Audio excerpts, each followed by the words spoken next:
Everyone, first of all welcome to my YouTube channel students. आज की videos में हम कुछ नया टॉपिक स्टार्ट करने वाले हैं क्लास 11th का। उससे पहले हमने प्रीडे क्लासिफिकेशंस में जो इंपॉर्टेंट टॉपिक थे वो कवर कर लिए थे। एक आधे टॉपिक जो रह गए हैं उनको भी हम ट्राई करेंगे। तो कई स्टूडेंट्स, एक दो स्टूडेंट्स की मेल भी आई थी नेक्स्ट टॉपिक्स के लिए, chemical bonding and molecular structures. तो हम ट्राई करेंगे उसके ऊपर भी वीडियोज़ बनाई जाए, वीक में कम से कम एक या दो। तो उसमें एक बार हम आज के वीडियोस में ओवरऑल बता देते हैं कि हमें पढ़ना क्या है और कैसे हम स्टेप वाइज उसको कवर करेंगे। तो यूनिट कौन सी है आपकी students? Chemical bonding and molecular structures. और सबसे इंपॉर्टेंट यूनिट है स्टूडेंट्स ये, क्योंकि आगे आप जब भी केमिस्ट्री का बेसिक ही होता है 11th में, कहते हैं कि 11th में ज़्यादा आपको अच्छे से पढ़ लोगे तो आपको 12th बिल्कुल ही ईजी लगेगी, क्योंकि 11th आपका बेस है। तो अगर आपका बेस अच्छा होगा तो आप आगे भी आपके कंसेप्ट स्ट्रॉन्ग रहेंगे, ठीक है। फिर बाद में आपको रोट लर्निंग नहीं करनी पड़ेगी अगर आपको कंसेप्ट अच्छे से समझ आता है तो chemical bonding and molecular structures में क्या है, देखो स्टेप वाइज चल रही हूँ। जैसे आपके क्लास 11th में सबसे पहला चैप्टर्स क्या था? Basic concept of chemistry. वहाँ पे हमने बेसिक टर्म्स सीखे थे आपके पास कि एटम क्या होता है, मॉलिक्यूल क्या होता है, एलिमेंट क्या होता है, कंपाउंड क्या है, मोल क्या है, मोल कंसेप्ट देखा। फिर कुछ कंसंट्रेशंस की टर्म्स डिस्कस किया, वैगेद्रो नंबर देखा।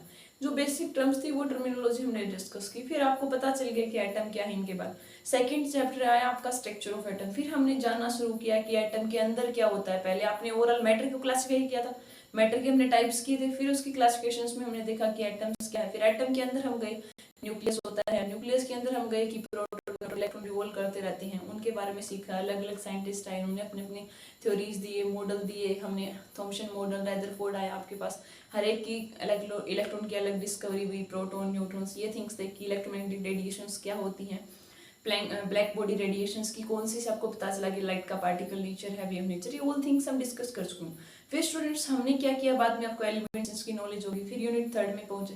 यूनिट 3 में हमने क्या किया कि periodic classification of elements and periodicity properties. तो वहाँ पे क्या किया कि आपको पता चल गया कि ये एलिमेंट्स है। तो स्टार्टिंग में तो अब तो आपको पता है कि 118 मतलब 118 एलिमेंट्स हैं स्टार्टिंग में। जैसे डोबरनियर आया था आपके पास, न्यूलैंड्स आया था, मेंडलीव आया था, डिफरेंट आए आपके केमिस्ट। उन्होंने एलिमेंट्स को डिस्कवर किया, कैसे डिस्कवर किया, क्या पैटर्न्स लाए, वो डिस्कस किया हमने। फिर आपको देखा इलेक्ट्रॉनिक कॉन्फ़िगरेशन, जो सबसे इंपॉर्टेंट है आपका, वो देखा कैसे लिखते हैं। अलग अलग प्रिंसिपल्स भी डिस्कस किए हमने। और में हमने क्वांटम नंबर, जो एक सेट होता है 4 नंबर का, कंप्लीट इंफॉर्मेशन देता है इलेक्ट्रॉन्स की, ये ऑल थिंग्स हमने डिस्कस की। उसके बाद आता है स्टूडेंट्स, अब आपको एटम, मॉलिक्यूल, इनके बारे में पता चल गया है, एलिमेंट्स क्या होते हैं, कैसे हम कॉन्फ़िगरेशन करते हैं। अब आपके पास आ गया है कि हम कैसे chemical bonding and molecular structures, यहाँ पे आपको क्या करना है, अलग कंपाउंड मिलता है, उसकी आपको बॉन्डिंग करके दिखानी, कैसे बॉन्डिंग होगी। बॉन्डिंग को अगर हम डिफाइन करें स्टूडेंट्स, तो आपके पास आयनिक बॉन्ड भी होता है, ठीक है, आयनिक बॉन्ड भी होता है आपके पास, कोवेलेंट बॉन्ड भी होता है, कोऑर्डिनेशन बॉन्ड भी होता है, वैसे मेटालिक्स भी। तो सिंपल थिंग, इन बॉन्ड के बारे में हम जानेंगे। पहले जानेंगे कि बॉन्ड है क्या। बॉन्ड सिंपल सा एक फोर्स ऑफ अट्रैक्शन होता है जिससे वो बाइंड होते हैं। मान लो हम बात करेंगे दोनों में बॉन्ड है तो वैसे दिखाई नहीं देता, ऐसे सिंपल बात करें ना तो ऐसे आपको लाइन दिखाई दे। एक्चुअल में इनके बीच में कोई लाइन या रस्सी कुछ नहीं होती, ये एक फोर्स ऑफ अट्रैक्शन है जिससे जुड़े रहते हैं। वो आपका आयनिक बॉन्ड भी हो सकता है। आयनिक में क्या होता है कि जैसे ये बॉन्ड जो बनता है ना, एक बॉन्ड बना है, 2 इलेक्ट्रॉन फिर यूज हुए।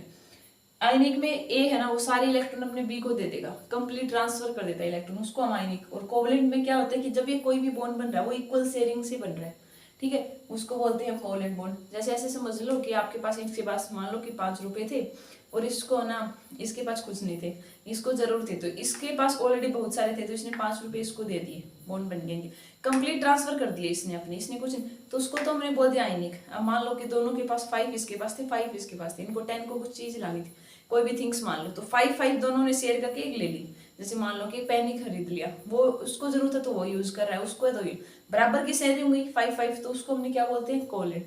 कोऑर्डिनेशन में क्या होता है कि पैसे समझ लो इलेक्ट्रॉन तो एक के होते हैं और शेयर दोनों करते हैं, इसको जरूरत तो ये कर लेगा, ये इसके तो है ही, तो कोऑर्डिनेशन में देता एक है और शेयर दोनों करते हैं, ठीक है।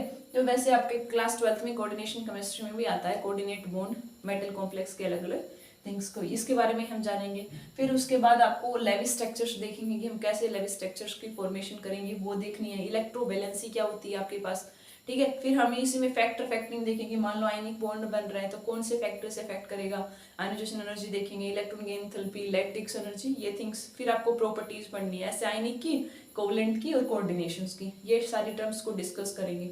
बाद में आपको स्ट्रक्चर्स देखनी है कि मान लो कि आपके पास लीनियर है तो उसकी क्या होगी, टेट्राहेड्रल की क्या होगी, टीबीपी की क्या होगी, ऑक्टेहेड्रल।